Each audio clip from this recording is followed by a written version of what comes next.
welcome to a beautiful day in Vineland. You're joining us from Bizjak Farms, and we are going to be tasting some delicious tender fruit. It's tender fruit season. This is the time of year where we're talking plums, peaches, nectarines, anything that is just juicy and amazing. And I'm joined by Milan, who is the owner of the farm. Tell me about your business. Thanks for having us. Yeah, it's fun. Yeah, it's nice to be here. Thank you. Yeah. No, we've been doing this for several years now. My parents started it back in '70s. Okay. Several years, just a couple. So, yeah, I guess it's decades, several decades, I should say. Yeah. But yeah, so they kind of retired on, and so we just kind of, it's a family affair. My sister's involved, and her husband, and your daughters. And my daughters. They're the sweetest things. Yeah. So I guess they're set for summer employment. Yeah, summer employment, enjoyment. Yeah, and enjoyment. Okay, talk to me about tender fruit season. Yeah, no, right now we're kind of peaking at the end of peach season, entering plum season. But a lot of yummy stuff. It's been a good tasty year, so a lot of good fruit. Why has it been such a good tasting year? What has the weather done? Well, the weather. The talk of the season has been the rain, but which has been I won't say problematic, but just a workaround. But it does make fruit plumper, juicier, sweeter, nicer. Right, like you kind of want like those really hot, humid days, and then like a ton of rain at nighttime. Yeah, exactly, and that's kind of Ontario, where we have cooler nights and then warmer, hotter days, and it's almost like a perfect meld with the water and then heat. Sweet, juicy. How do you keep your fruit looking so incredibly impeccable? Because I know you guys don't use pesticides. What do you guys use to spray to keep the bugs out? Well, we do use some of those products, sometimes organic, sometimes conventional. Okay. And Ontario's just it's not conducive to the unsprayed fruit. That's I won't say problem, but that's the issue with Ontario. We're humid here, hot here, and that's you need it. Yeah, it needs to be. But I know a lot of your stuff is organic. Organic, not, but but low spray, and low spray. I think that's where I was going, because somebody told me that that they enjoy your fruit the most because you use the least amount. Yeah, that's right. So being smaller, we can control that a little more and mitigate from a lot of that stuff. So that's amazing. But it looks good. Like it's picture perfect. Yeah. Okay, well, coming up, we are going to be taste testing some of the amazing fruit. I don't want to ruin the display, so I'm not just going to, be Mary Grab it all. You have some peaches small?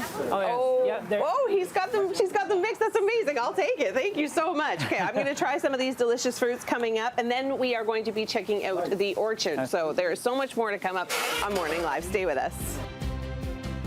Bizjak Farm is where you are finding us today. We are in beautiful Vineland. It's a gorgeous day for eating fruit, and that is exactly what I'm going to be doing. But it's not only fruit that they have here. They have a wide selection of vegetables as well.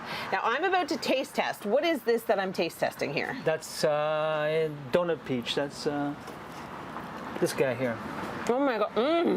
Okay. So take me back. How do you make a peach into a donut?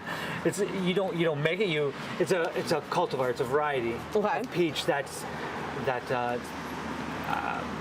it probably goes back several decades, centuries. I think it was originated in China because that's where a lot of varieties of peaches come. But that's another history, I guess, lesson. But there's a cultivar peach. So we would just plant the trees like that.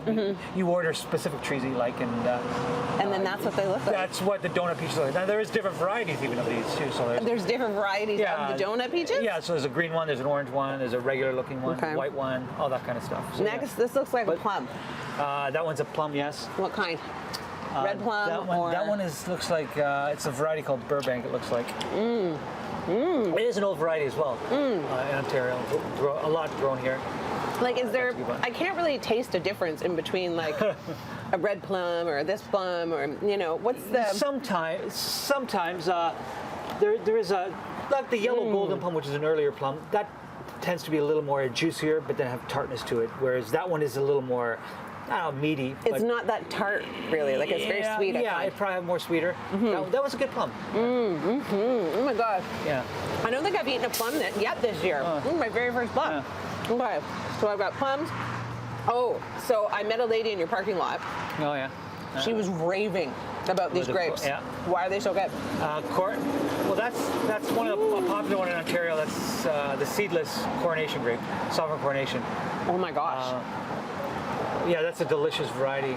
Very sweet. That is incredible. Yeah. Okay, but then you have, And then peaches that we're all accustomed to. Where are they? yeah. They're over there. These are the... that's what the baby gold looks like. Yeah. That's a baby gold variety. So that's they've been generally used for canning. They're firm, but juicy. That's right. They stay firm and they stay juicy. So we call them firm and juicy, and the regular peaches are soft and juicy. Yeah. Okay. And we've got apples. We're getting into apple season now. Just getting there. Just started a couple varieties, and Paula Red and Ginger Gold. So I was going to say that's not a green apple. no, well, it's green, but it's not the green Granny Smith. No, or it doesn't taste like the Matsu. yeah. No, it is a much sweeter. It is a sweeter apple. It's an early apple. It is nice tasting. Yeah, good for baking. Yeah. Well, I've noticed a lot of your customers coming here in the morning. This is kind of where they come. They get their stuff for the day, and then they're on the way home from work. Yeah, maybe. it literally depends the type of year. Sometimes people going to cottage Thursdays. A lot of people rent a cottage.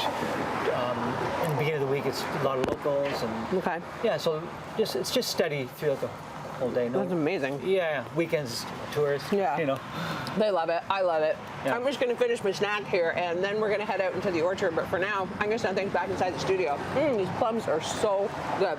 We've made our way out into the orchard, and we are looking at some gorgeous plums. Milan, what kind of plums are these? The variety cultivar is Valar. It's actually a sweet plum. From the European classification. The one before was the Japanese plum. There's two kind of categories. Okay. So the Japanese plums are kind of a more juicier one. These are just more a meaty plum, but sweet. You can chomp into that. They're almost ready to go. They'll be a little tart still, but they're almost ready to go.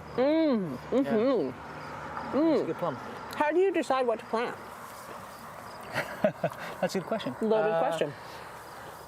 Yeah, it's a kind of a gamble or a risk, kind of what to plant, what not to plant. But yeah, what's in demand. You kind of look forward into the future, see what's kind of up and coming, or Right. yeah. So Like you go by people's preferences, I guess, right? yeah. So plums have been on the rise for a few years now. So that's a good crop to plant. Peaches, of course, are always good. But they're scattered, so they're not all one timing wise. You have to kind of scatter them along. Well, you've got so many different varieties of fruit here. Like your timing must be good. You've got it down to a science. Well, everyone does that, right? All farmers have to kind of, you're in the business, so you need it from the beginning to the end. Yeah. And that's Okay, my next question is, how do you harvest it? like this. With your two hands. Yeah, the two hands, the old-fashioned way. Yeah. Yeah. Do you find that's the best for you? As of right now, there's no other way. Oh gosh. Robotics, probably not. It's difficult to do that. But it's harvest season right now for most of this fruit. Exactly, yeah. So- Well, yeah, like most of the fruit. Yeah, like I said, we're ending the peach season. We're entering and peaking the plum season. So these ones, when we're eating now, we're gonna get into soon, in the next couple of days. Yeah. And that's all it takes. Like it can take 3 days to determine whether or not the fruit is ready or not. Well, yeah, like So the one you're eating is is it still tart? Or is it right on the mark? No, it's still a little bit tart, Tart, like yeah. mostly towards the skin though. Yeah, that's right. So that's why I'm guessing it is almost there. And they can mature off the tree as well. So that's why we tend to get them a little before that. Okay, and then they ripen in the basket. That's right, yeah. Yeah. And what about all the plums that we see on the ground? Do they just kind of go back into the soil and like enrich? Exactly. That's part of the rain's fault. Mother Nature. Rain, wind, everything. Yeah. Mother Nature, wind. Yeah, we had a lot of little kind of incidences that kind of. But it just kind of regenerates into the soil. It will go down. Will break down. You could say sometimes the birds and vermin will kind of pick up, but not really. They will go just down into the soil and just. Okay. Yeah. Okay, well, we're going to continue touring around the orchard. We're going to check out hopefully some peaches or some nectarines or something else over in that area. So make sure you stay with us. I'm going to keep eating. There's lots more coming up on Morning Live. Oh, that was easy. So apparently there's a specific way that you have to pick the fruit. Why is that? Just the way it hangs on the tree, you know, opposite direction of where it's going. Just twist and pluck. Where it's going, like the way like it's growing? I don't get it. The opposite way. Just give it a little twist and opposite of that, Okay, and we're in your nectarine block, I guess, patch. Rod, row. And we just passed the pumpkin patch, and you've got tons of pumpkins already starting to grow. It's hard to imagine that it is almost fall. Yes, the mornings are feeling like that now. Yeah, like cold. Like, why are we wearing pants? It's still the middle of August. What do you have upcoming for fall? What do you guys grow in the fall? Like I said, plums is a big thing. Pears is another one. Oh, pears, yes. Apples, few apples. We don't grow too many apples. Okay. Those coronation grapes. Yeah. Yeah, and then just the local vegetables and other produce we bring by. Right.